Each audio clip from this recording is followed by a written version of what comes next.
but I'm clear we're leaving the European Union on the 29th of March 2019. Hello and welcome back to the Telegraph Post-PMQs analysis. I'm Asa Bennett. Now I've got my colleague Daniel Capurro here. Well, that was a very peculiar sort of pre-Christmas spectacle to enjoy. What did you think, Daniel? Well, it was interesting. A few pundits were already calling it for Theresa May. She was quite strong. She didn't look weak and wobbly, as they sometimes say. I think she was almost a second best performance I've seen from her. It was second only to that one, her debut, when she had that infamous rant about, the horrible bosses and sort of remind you of anyone leaning across the dispatch box. And at that point, because at the same point she had the confidence, she really knew how to respond to Corbyn. She could tell him where to go. So yeah, I would be among them, I'm afraid. Yeah, I mean, so she did quite well. She didn't have any particular zingers apart from perhaps the goose joke at Corbyn's expense that was fed to her. Yes, Philip Hammond. Yes. He's the man who fed her that strepsil that during conference, and then suddenly he leaned forward as if to say, rather than stuffing the goose, stuff Jeremy. But then I'm thinking, oh, poor Jeremy Hunt. the joke backfired. Exactly. But equally, we did see a little bit of her sort of diminished ambition in that she was talking about how pleased she was that she's still there and that she's still Prime Minister and that Corbyn isn't. Whereas this time last year she was thinking about, or even this time 6 months ago she was thinking about. That was very sort of sassy, dare I say. And yes. I can imagine, you'll find Conservatives this afternoon probably sharing that sort of clip, and I can imagine maybe doing a sort of gangster ending where the sort of glasses slide on and it's like, oh yeah, Theresa May, like slap down. Exactly. Is that what they need to give them that spring in their step? They go towards the holidays. Exactly. But we shouldn't forget also that a lot of people's experience of PMQs is not this kind of seeing the whole thing and seeing every answer. It is the little snippets tweeted out by the parties, by their friends. And for Jeremy Corbyn, he will probably be quite pleased with that. He's stuck to the NHS and to a topic that is strong for him. And it will play well. There will be people out there, I noticed already. So Theresa May responded to a question about Wandsworth and homeless children. And her response was that these children aren't out on the street, they're homeless, but they're being looked after and they're in care centres and this kind of thing. That's already being taken as an example of heartless May and the evil Tories and being sort of spread out on social media. And it's that little snippet that can go either way. The Tories will be looking for their snippet from this she was very sort of confident in her response there, because she was very keen to point out that it doesn't mean that they're out on the streets. And so, some might say that there is an increasing spikiness in the government's response to things. You have people like, on similar tangents. You have Jeremy Hunt, for example, on Twitter responding to critics on mental health. And at the same point, as I was saying before, PMQ's David Gauke fighting back on universal credit. And so it does seem to be that the government is trying to sell a message to show it's ready to respond to people, not take it lying down. There's certainly the feeling that they've got their act together. I'm sure people will have noticed that for the last perhaps 2 months, Labour hasn't done anything, really. Yes. They haven't announced any policies, they haven't had very many press conferences, they've gone very, very quiet, and I think that's because they believed that the Tories were digging their own hole. The Conservatives now seem to be much more confident, strong and stable again, and they're definitely sort of back on a stronger footing.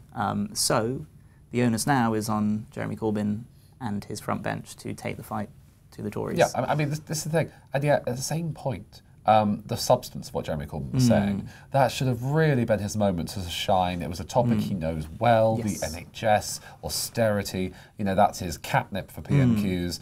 And, when you think about it, the NHS has had, 7 years of Tory administration with straitened times, winter crisis after winter crisis, some pressures galore.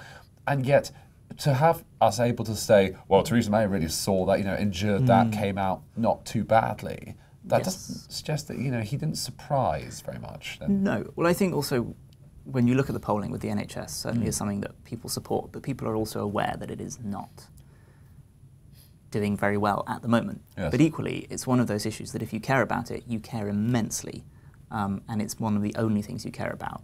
And if you're not one of those people, it's something that you think about when you need to use it, you think about it when you see it in the news, but in your day-to-day life, you don't think about it.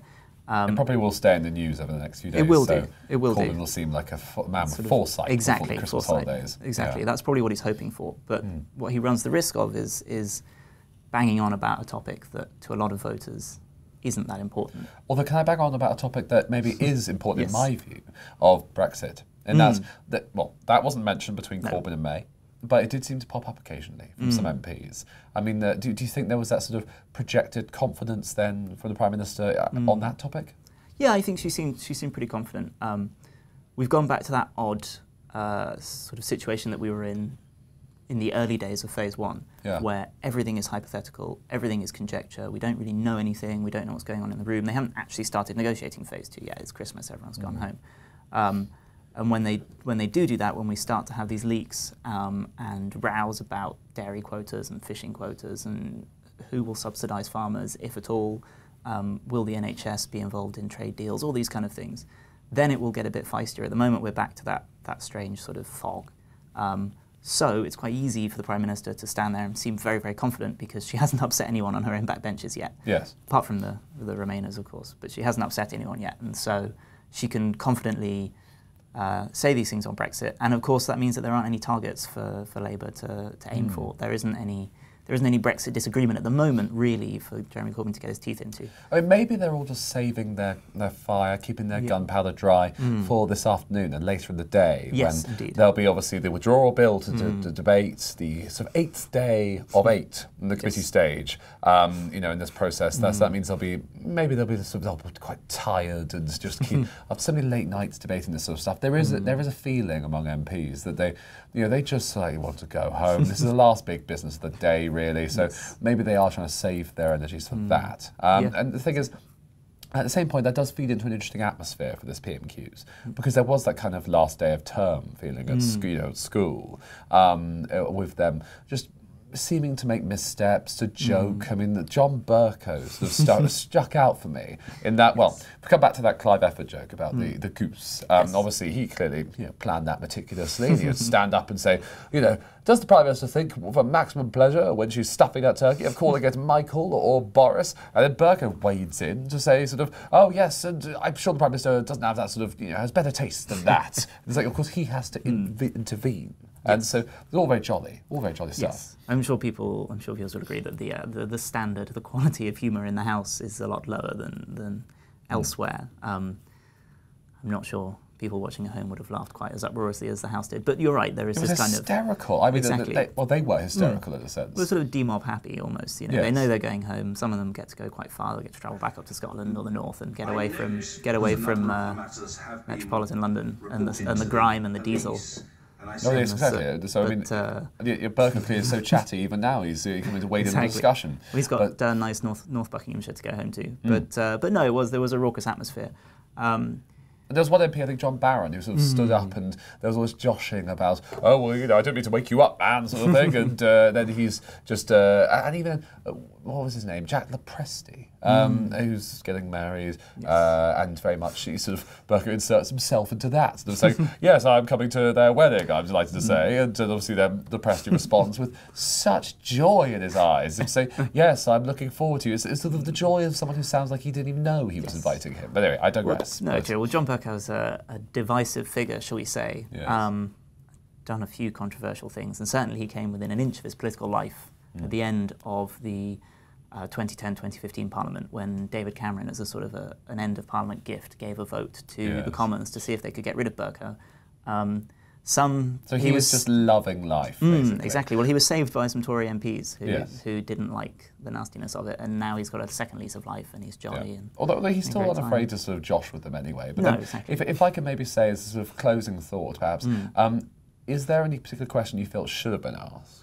I was surprised that there were no questions about, well, there was one question about defence, but no difficult questions about defence. There was this big story in the last couple of days about the leak on HMS Queen Elizabeth, and we've been told it's not a big deal, these things happen. Yes. But it was embarrassing because other parts of the armed forces have suffered to fund these ships, and they don't have planes, they're leaking in the back. It really doesn't look very good, and I'm surprised that no one sought to press. No one sought to make a big fuss of it. Well, certainly Theresa May will be breathing a sigh of relief perhaps now as she sort of, the parliamentary calendar winds down and she can, when recess dawns, really take a moment to enjoy Christmas anyway. But then that was the last PMQs of the year, and this is the last PMQs analysis from Telegraph Towers for the year as well. We have from us here, just like to say, hope you have a Merry Christmas or even a Merry Brexmas, and we'll see you in the new year.